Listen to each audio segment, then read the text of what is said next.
Legal, então, pessoal, então vamos voltar aqui para a gente dar continuidade, né, e finalizar o nosso estudo aí sobre hidrostática.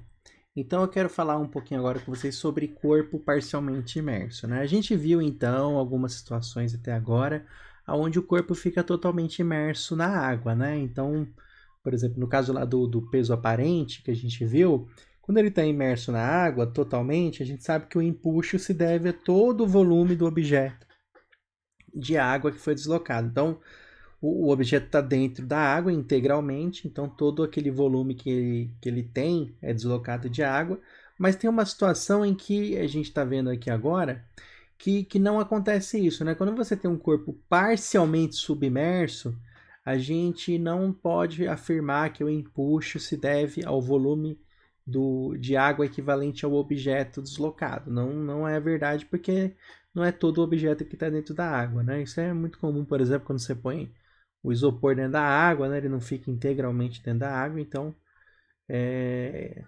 é um caso de corpo parcialmente submerso, né? O caso do iceberg, né? Dentro da água do mar também é um caso de corpo parcialmente submerso. E como que a gente chega nessa relação aí, tá? Vou mostrar aqui para você na nossa luzinha. Então, coloquei aquela imagem lá para a gente poder trabalhar nela, né? Então, a primeira coisa, pessoal, que você tem que entender é o seguinte, ó. A gente vai ter, né?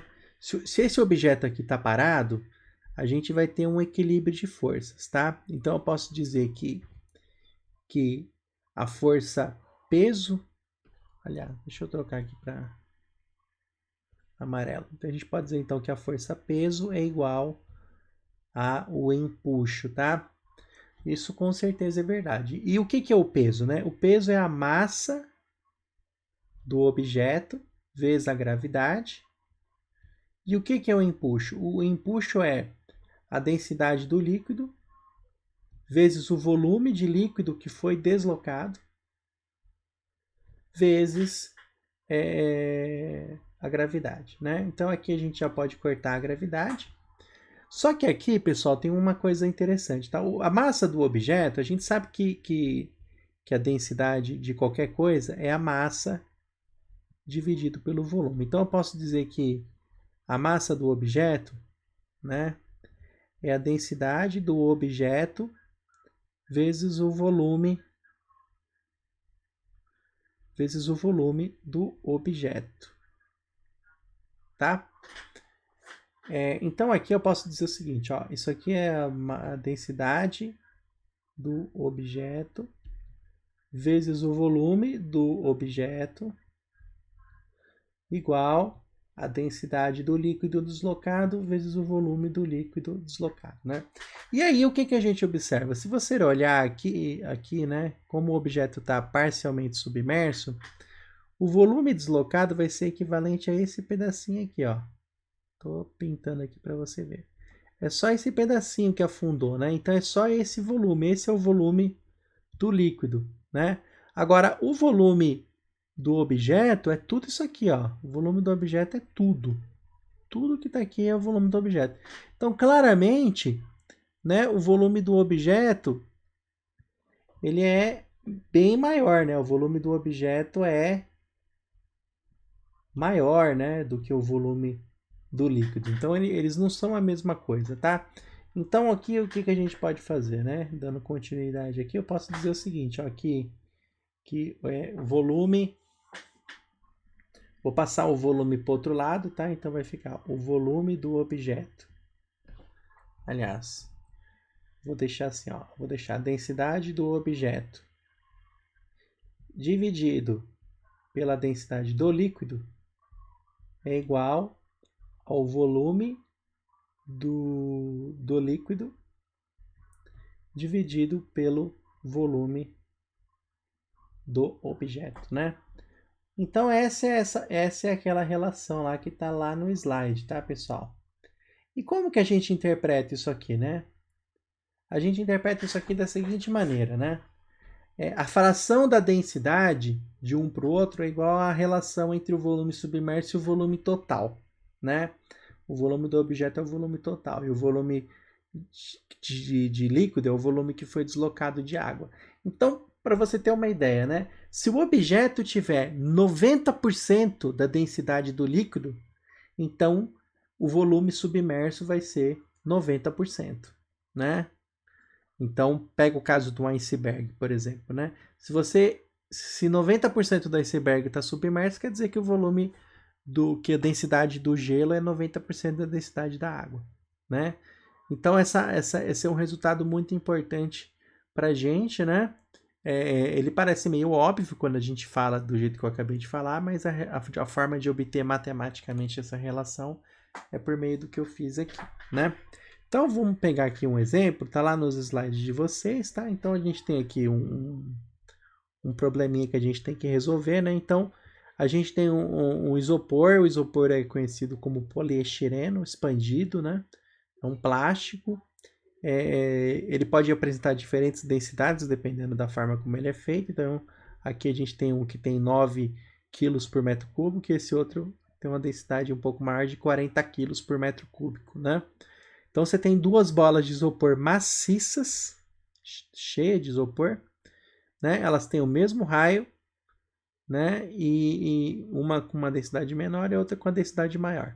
Qual o volume que cada uma delas desloca quando postas para flutuar na água? Então vamos lá, vamos fazer aqui, né? Então a gente tem aqui, né? Vou tentar desenhar aqui a minha esfera, tá? A gente tem aqui uma esfera, né? De isopor, né? Essa aqui é a minha esfera de isopor. E aí eu coloco essa esfera na água, né? Então ela vai afundar ali um pouquinho na água, né? E ele está perguntando ali qual o volume que cada esfera desloca. Ele quer saber esse volume aqui, né? O volume que vai ficar submerso. Esse que é o volume deslocado, né? Então, a primeira coisa que eu preciso saber é o volume dessa esfera, né? A gente sabe que o volume de qualquer esfera é dado por 4/3 de π vezes o raio ao cubo, tá? Então, só pelo raio, aqui a gente sabe que o raio é 10 centímetros. 10 centímetros é a mesma coisa que 0,1, 0,10 metros, tá? Então, vou usar sempre metros aqui. Então, o raio da esfera é 4/3 vezes π vezes 0,10 metros ao cubo, né? Então, faça aí essa continha na calculadora de vocês. Vou fazer aqui, tá? Para eu ter um valor aí. Então dá 0,1 ao cubo. Então o meu valor aqui deu menos 1, menos 2, menos 4,18879 a menos 3. Então aqui o meu daria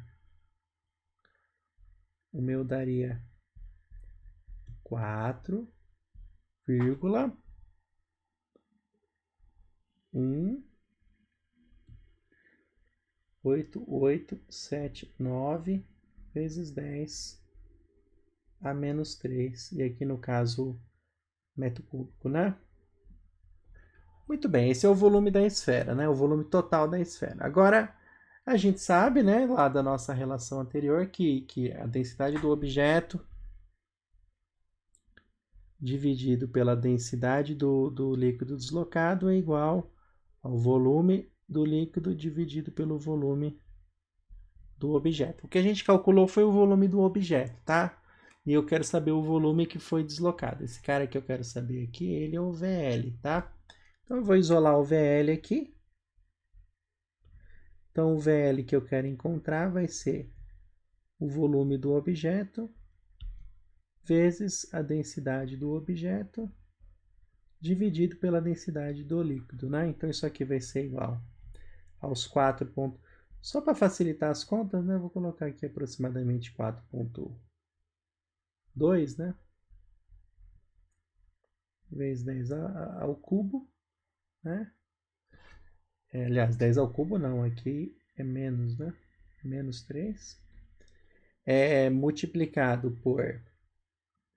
Aí a densidade do objeto vou fazer com a menor, tá? 9 vezes É 9, né? Não tem por que fazer 10 ao cubo, é 9 kg por metro cúbico, dividido pela densidade da água, né? Que é o líquido, que é 1000, né, pessoal? 1 vezes 10 ao cubo ali dá 1000, né? E aí a gente vai chegar na conclusão que o volume deslocado de líquido, você vai fazer essa continha aí, tá? Para você, né? Eu não vou fazer, aliás, você vai fazer a sua continha aí, enquanto eu faço aqui a minha. Vou deixar um cardzinho aí, né? Dá aproximadamente 3,7 aqui na minha calculadora. 3,7 vezes 10 elevado a menos 5 metros cúbicos, tá, pessoal? Então eu vou deixar, esse aqui é o item, a primeira pergunta, né, da primeira esfera, você faz então para a segunda esfera, tá? Essa é uma mera aplicação aí. E eu também tenho um outro exemplo, né, para você resolver, que está aqui nos slides. Então a gente fez esse.